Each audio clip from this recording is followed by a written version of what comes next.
The Trump administration has issued new guidelines designed to make it easier to deport illegal immigrants from the United States.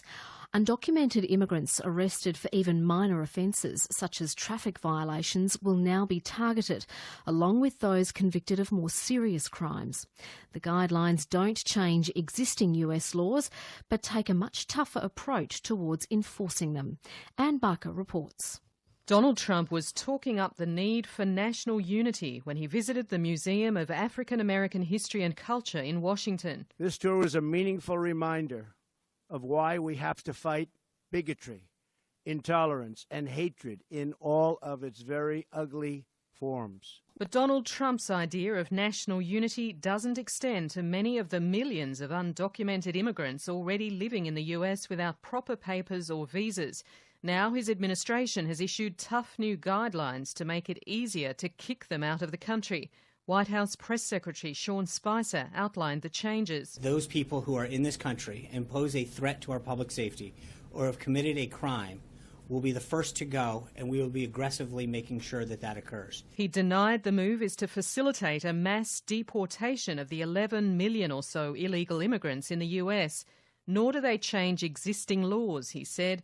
But the guidelines will make it much easier for immigration or homeland security officials to enforce them. The president wanted to take the shackles off individuals in these agencies and say, you have a mission, there are laws that need to be followed, you should do your mission and follow the law. And that now means any undocumented immigrant arrested for even the most minor crimes, such as a traffic violation or shoplifting, would now face deportation, as well as those convicted of much more serious offences.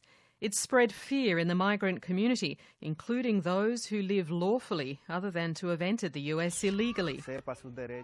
At this housing complex in Maryland, many residents arrived in the US without valid visas and now live in fear of answering the door. I'm scared because, I got family here. I got my son, I got my brothers, and I got my wife. We came here just for live more better and get food on the table. One of my friend's husbands was arrested by immigration. He was coming back from work and they surrounded them and arrested them. There have been angry protests against Donald Trump's deportation policies, and these new measures are likely to prompt more. But there's considerable support too from many quarters, such as Marguerite Telford at the US Centre for Immigration Studies. Most people come in here wanting to have a better lifestyle or a better standard of living. But the fact is, there are others who come with them who who mean us harm or just are bad people. And the only way to stop those is to stop everyone. Donald Trump's latest moves to restrict immigrant numbers coincide with a visit to Washington by Australia's Foreign Minister Julie Bishop, who's held her first face-to-face talks with the Vice President Mike Pence.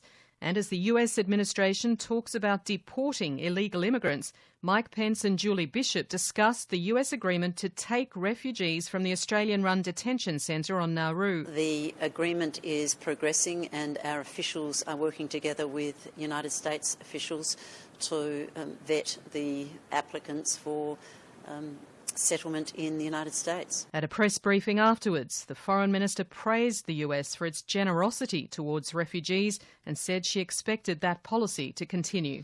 Anne Barker.